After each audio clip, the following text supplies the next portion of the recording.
all day long yesterday. My FYP was full of that lady that fell in love with her psychiatrist. Here's my opinion on that lady that fell in love with her psychiatrist. Hey, did you see that lady that fell in love with her psychiatrist? I said, okay, I'll bite.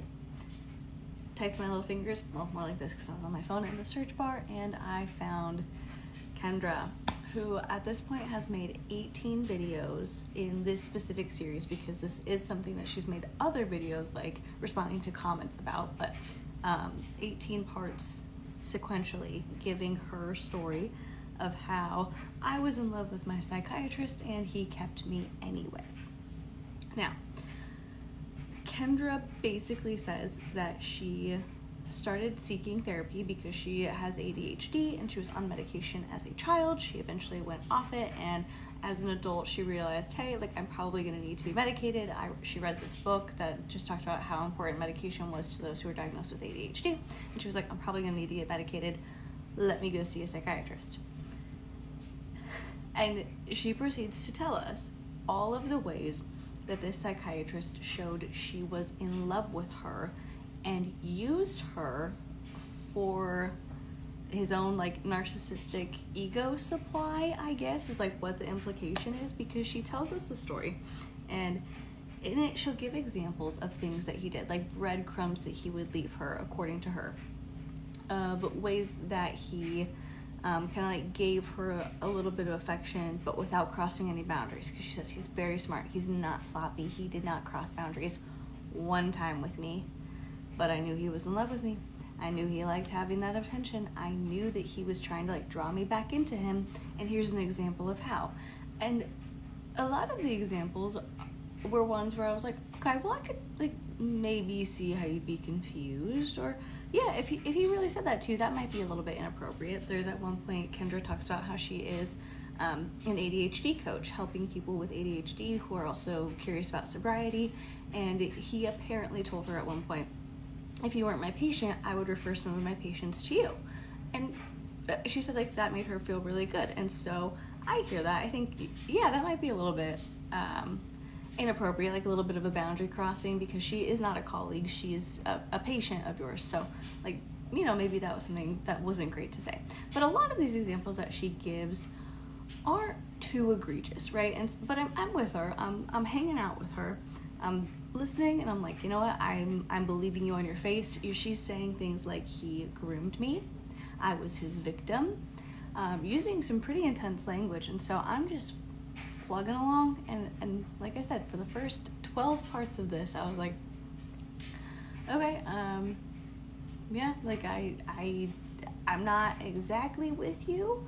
I think maybe I could see his side, but I'm waiting. I'm still trying.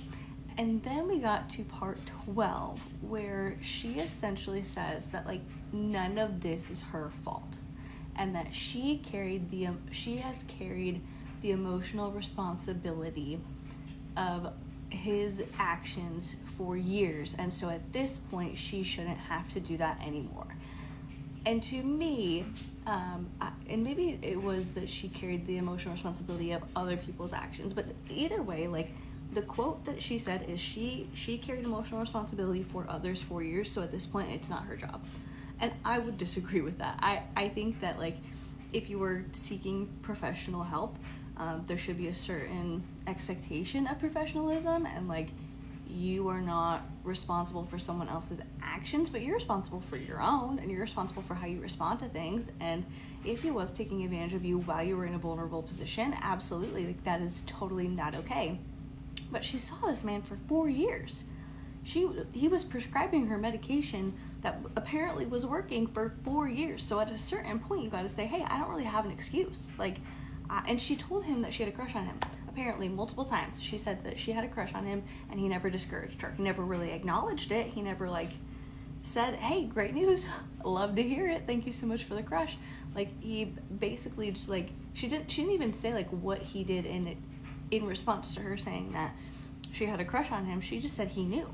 He was very well aware. She would send him emails in between sessions. She was seeing him once a month for 30 minutes each time over Zoom for multiple years, and eventually, in like the last year of the time that he was treating her, they did in-person appointments, but he kept her on Zoom. He did not invite her to an in-person appointment. She ended up finding that out on accident. And so at that moment, I was like, okay, well, no, like you are telling this story from a spot where you've removed yourself from all accountability for your actions as an adult. And that's kind of where I'm like, okay, I don't think we're working necessarily with somebody who is, I don't know, maybe willing to look at like the cold hard truth of certain situations, even if they don't paint you in the most flattering light.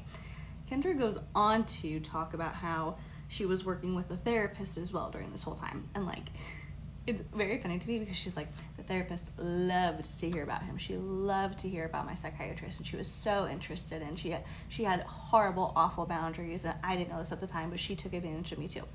And she said like, she would always ask me questions about it.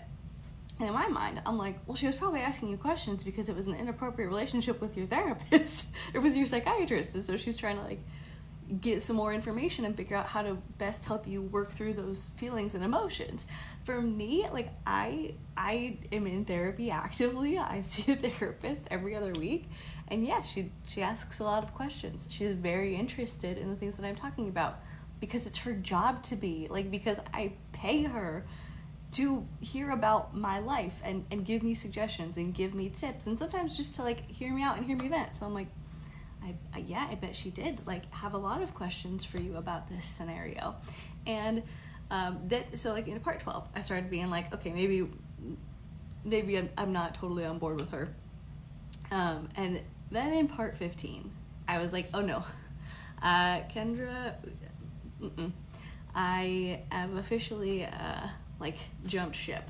I can't say that if I'm on the therapist or the psychiatrist side because I don't know his side, and he can't share it because she was a patient of his. But I'm definitely not on Team Kendra because she said she was going to end her relationship with her therapist. She no longer wanted to see her, and they get on this session, and she's like, hey, just FYI, this is going to be our last session.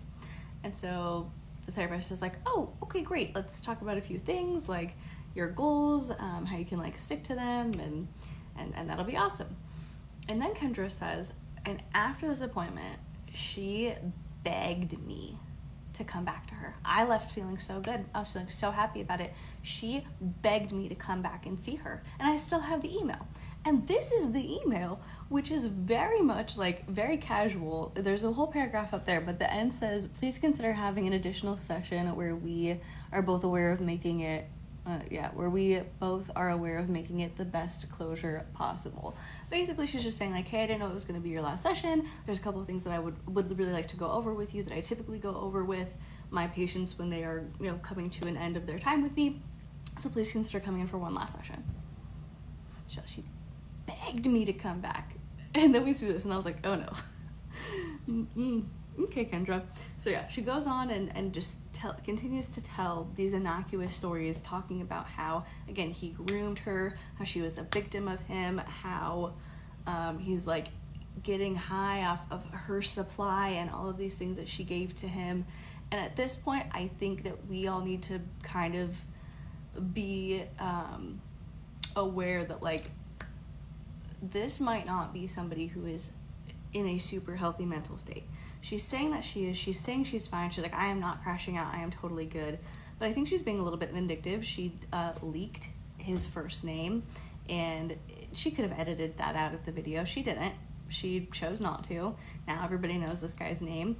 She accidentally said the therapist's name, but she very conveniently bleeped that out. She edited it to not be included. So we know that she could have done that for him.